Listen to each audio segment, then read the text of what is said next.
नमस्कार, प्रभा साक्षी देख रहे हैं आप। आपके साथ मैं हूं अंकित सिंह। वक्त संसद डायरी का है। संसद के शीतकालीन सत्र का आज का दिन बेहद ही महत्वपूर्ण रहा। दोनों सदनों में कई महत्वपूर्ण कामकाज किए गए। हालांकि लोकसभा में सत्ता पक्ष और विपक्ष के बीच वार पलटवार का साफ तौर पर देखने को जो दौर है वो मिला। मनरेगा की जगह लेने वाले विधेयक पर लोकसभा में प्रियंका गांधी बनाम शिवराज सिंह चौहान आमने सामने दिखे। वहीं देश में अप्रचलित एवं पुराने हो चुके 71 कानूनों को निरस्त और संशोधित करने के प्रस्ताव वाले निरसन और संशोधन विधेयक 2025 को लोकसभा ने मंजूरी दे दी। सरकार ने मंगलवार को संसद को बताया कि जलवायु परिवर्तन महिलाओं पर काम का बोझ बढ़ा रहा है, विशेष रूप से ग्रामीण क्षेत्रों में उन पर यह जोखिम ज्यादा बढ़ा रहा है। आज के कामकाज।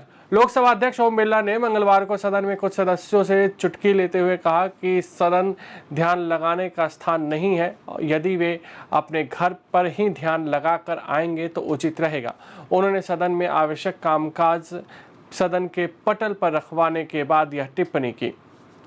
सरकार ने विपक्ष के तीखे विरोध के बीच मंगलवार को लोकसभा में विकसित भारत जी राम जी विधेयक 2025 पेश किया, जो महात्मा गांधी राष्ट्रीय ग्रामीण रोजगार गारंटी अधिनियम मनरेगा के स्थान पर लाया गया है।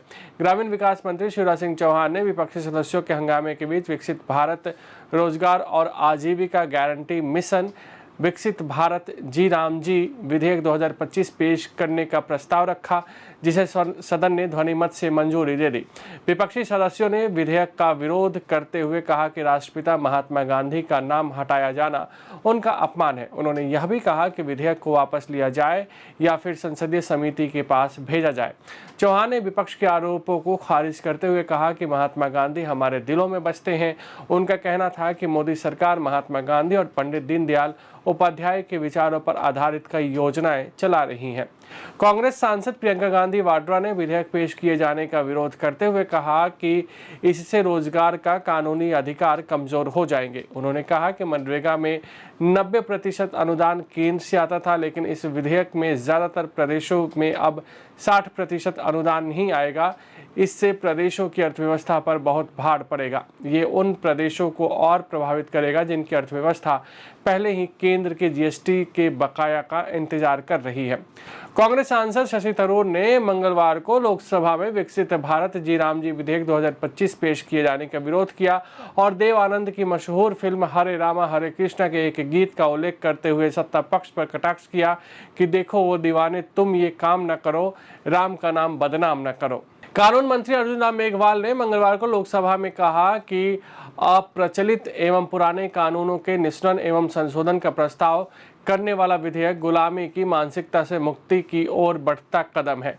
मेघवाल ने निस्सरण और संशोधन विधेयक 2025 को सदन में चर्चा और पारित किए जाने के लिए रखते हुए कहा कि सरकार से समाज हित में कानून बनाने की अपेक्षा की जाती है, लेकिन एक समय आता है जब ऐसा लगता है कि उस कानून की उपयोगिता नहीं है या वह अपनी प्रासंगिकता खो चुका है, तो ऐसे कानूनों का निस्सरण किया जाना चाहिए।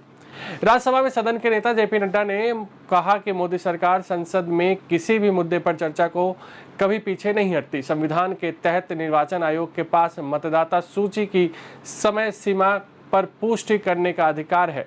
निर्वाचन आयोग ने यह सुनिश्चित किया है कि कोई पात्र व्यक्ति मतदाता सूची से बाहर नहीं रहे और किसी भी अयोग्य व्यक्ति का नाम इसमें शामिल नहीं हो। चुनावी सुधार पर चर्चा में शामिल होते हुए जेपी नड्डा ने कहा कि निर्वाचन आयोग के लिए एसआईआर कराना इसलिए और जरूरी हो जाता है क्योंकि 2010 के बाद से किसी मतदाता का नाम नहीं हटाया गया है। भारतीय निर्वाचन आयोग के कामकाज की निगरानी करने की जिम्मेदारी एक परिवार द्वारा नियंत्रित पार्टी के पास रही, जिस पर कोई प्रश्न नहीं उठा। नड्डा ने कांग्रेस सहित विपक्ष पर निर्वाचन आयोग ईवीएम को निशाना बनाकर देश को गुमराह करने का आरोप लगाया। वाणिज्य एवं उद्योग मंत्री पीयूष गोयल ने मंगलवार को लोकसभा में कहा कि पिछले कुछ महीनों में समुद्री निर्यात में 20% की वृद्धि हुई है, जबकि कई देशों में डंपिंग रोधी शुल्क लगाया गया है। गोयल ने प्रश्नकाल में कांग्रेस सदस्य मणिकम टैगोर के पूरक प्रश्नों का उत्तर देते हुए कहा कि सरकार समुद्री मछलियों के निर्यात को बढ़ावा देने के लिए बड़े स्तर पर प्रयास कर रही है। राज्यसभा में मंगलवार को कांग्रेस की वरिष्ठ नेता सोनिया गांधी ने आशा एवं आंगनबाड़ी कार्यकर्ताओं के ऊपर काम का जबरदस्त दबाव और उन्हें कम मानदेय दिए जाने का मुद्दा उठाते हुए सरकार से अनुरोध किया कि देश भर में इनकी रिक्तियों को भरा जाए और इनके मानदेय में केंद्र द्वारा दिए जाने वाले अंशदान को दोगुना किया जाए। राज्यसभा में मंगलवार को आम आदमी पार्टी के सदस्य स्वाति मालीवाल ने आवारा पशुओं की समस्या का मुद्दा उठाते हुए मांग की कि देश के प्रत्येक जिले में पशु चिकित्सालय, शरण स्थल और सारे उपकरणों से सुसज्जित एम्बुलेंस की व्यवस्था होनी चाहिए। अगर आप भी लेना चाहते हैं देश दुनिया की तमाम जानकारी तो आज ही सब्सक्राइब करें हमारे चैनल को। साथ ही नीचे दिए बेल आइकन को जरूर दबाएं ताकि हर अपडेट आप तक पहुंच सके।